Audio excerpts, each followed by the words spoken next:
Tyrone Bowman tonight. In an effort to court black voters, former President Donald Trump this past Saturday visited a predominantly black church in the city of Detroit.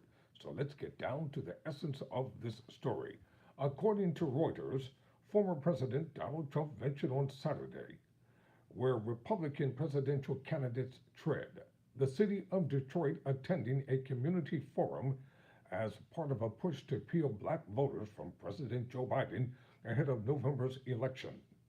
Trump's appearance at a black church drew a mix of curious local residents and die-hard supporters, but little in the way of protest.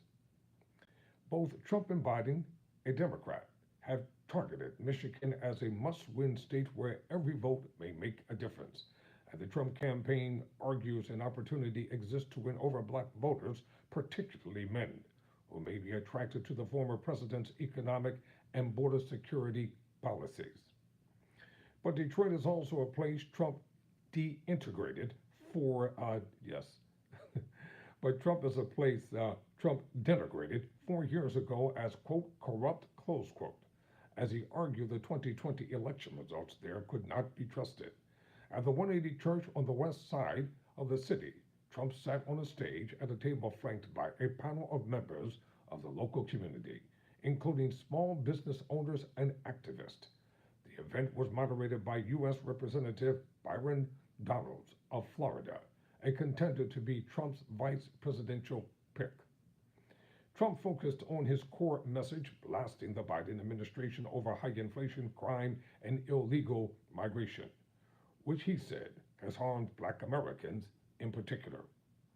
Quote, they're coming into your community and they're taking your jobs, close quote. Trump said, without presenting evidence, we have to get them out. And this is why I call it. Y'all think it's a game, but I'm serious.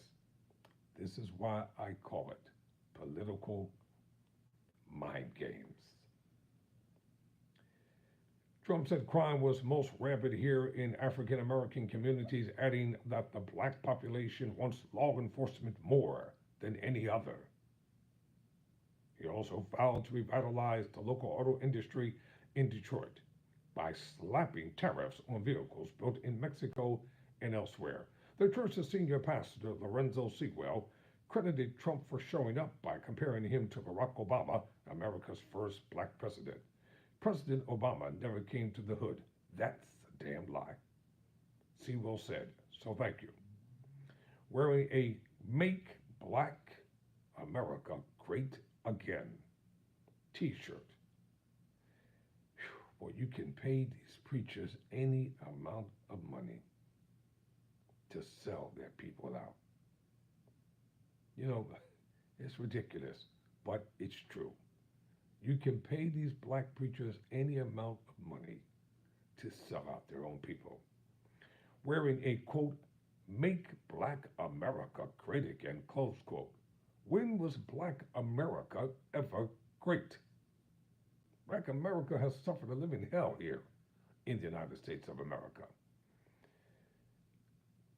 So Pastor Sewell, who was wearing a Make Black America Great t-shirt, spent time in the hours before the event directing and helping visitors find parking in the Hands-Scrabble neighborhood that surrounds the church, and the entire sanctuary was predominantly filled with white Trump supporters. Now, how was that so? You visit a black church, but the majority of the audience is white. And why is it that the moderator for the event is a potential VP pick who happens to be white? This is nothing more than a dog and pony show. The event felt unlike a typical Trump rally, while some fervent MAGA cap-adorned supporters waited for hours to get in. The line numbered in the hundreds, not thousands, and some attendees said they had just happened upon the scene by chance. As the event began, the church was not at capacity. It held a diverse audience of black and white people. The street in front of the church was blocked by police, but there was no sign of protest. A dental clinic on the corner looked to take advantage of the crowd, having an employee hold a sign aloof that read, quote, Make your smile great again, close quote. Asked whether she was glad Trump was there, the employee responded, I'm glad anybody comes here. Angelo Brown, who is 61 years of age, Southwest Detroit, said he wanted to come see Trump close up and was undecided between Biden and Trump. I'm still listening, Brown said. I want more of a focus on America, our school system, the medical system. I'd like to see him fix the immigration problem and not just bicker about it, he said. Tamika Markham, who's 45 years of age in Detroit, said she was open to voting for Trump. You never know, she said. We are just getting by. Markham said of her and her teenage son, it's hard for a lot of people I see, a lot of people struggling. Not everyone in the neighborhood was happy to see Trump. May Thomas rolled down the window of her SUV as she drove by the scene outside the church and said she was a lifelong Democrat and would be voting for Biden. A quick visit to Detroit by Trump wouldn't persuade her, Thomas said. He had not done anything for her community as president. Now, if you walked up to me right now and do for our neighborhood, make everything beautiful, then it's different. Then we might talk about it, she said. But just to come in, I haven't seen no improvement in the city. Well, ladies and gentlemen, I'm going to leave the story right here. We'll talk about it more in another video. I'm Tyrone Bowman. Never surrender, never quit.